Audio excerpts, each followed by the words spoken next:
Now, the historic handshake between President Uhuru Kenyatta and ODM leader Raila Odinga in 2018 set the country on a path of healing after the divisive 2017 general election. The events of the day would birth the Building Bridges Initiative task force that proposed amendments to the constitution through a 9-point agenda in efforts to end the cycle of violence in the country. 4 years since that famous handshake, we look at the turbulent journey to amend the constitution and the political events that characterized the BBI process. 9th of March 2018 at the steps of Harambee House, a historic event that saw President Uhuru Kenyatta and his nemesis turned ally Raila Odinga shake hands to signify their entry into a political truce. This country of Kenya is greater than any one individual, and that for this country to come together, leaders must come together. Na tumesema mgawanyiko ambayo imekuwako tangu uhuru mpaka leo itakwisha hapa na sisi. The handshake then gave birth to the Building Bridges Initiative, midwifed by a 14-member task force led by the late Garissa Senator Yusuf Haji, a task force that embarked on a 2-year journey to collect views from Kenyans on 9 main issues that needed to be addressed to end the cycle of violence in the country, such as corruption, ethnic antagonism, and divisive elections. The BBI push was, however, not devoid of critics, with the Deputy President William Ruto and his allies poking holes into the constitutional amendment process, which they claimed was a plot to serve selfish political interests. Ati kwanza twende tupange kubadilisha katiba, ati tuongeze mamlaka ya viongozi, ati tuongeze vyeo ya viongozi. Mimi ninawaambia jameni, ngojeni kwanza tupange ajira ya hawa vijana.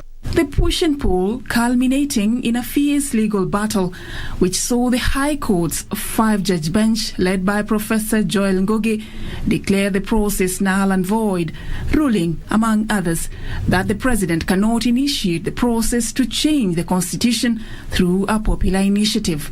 Neither the president nor any state organ is permitted under our constitution to initiate constitutional amendments using the popular initiative route.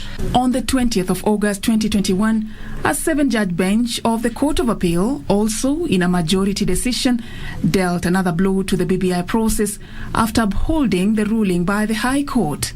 We uphold the judgment of the High Court. And although it encountered some legal obstacles, I say again today that BBI is just a dream deferred.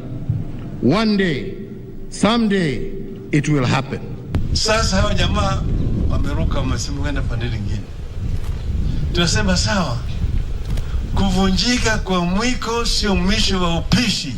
The Attorney General and the BBI Secretariat launched yet another appeal at the Supreme Court, which saw the judges face a Herculean task, balancing many competing interests regarding the constitutional changes. The decision by the court, however, did not hold the BBI brigade as it morphed into the Azimio la Umoja initiative that later turned into a movement, then a coalition, with Jubilee and ODM as the key partners.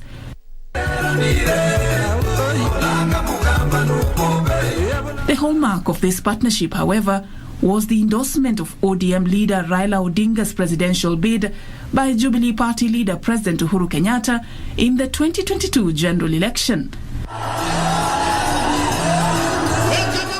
This development was solidified when Jubilee and ODM held their National Delegates Conference on the same day, and both were graced by the head of state and the former premier.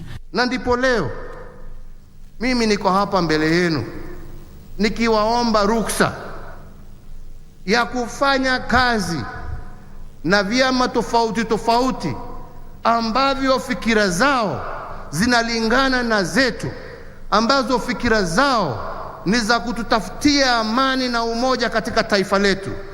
Fikira zao ni za kulete haki kwa kila mwananchi bila kubagua wewe umetoka wapi na umezaliwa wapi na wewe ni nani. Uhuru is here, is a Kenyan, and he has a right to live.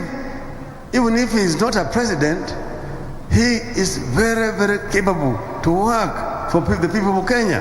in other capacity. At the Jubilee NDC, Deputy President William Ruto, who maintained his opposition to the handshake, was edged out of the party hierarchy. That all members of Jubilee Party that have openly promoted the policies and or ideologies of other political parties be deemed to have ceased to be members of Jubilee Party and be removed from the register of members of Jubilee Party. Wanaunga semeni ndio. In his demokrasia. Ndio. Lakini na mimi niko na mpango ambaye nimewaeleza. Si kila mtu atakuja kwenu.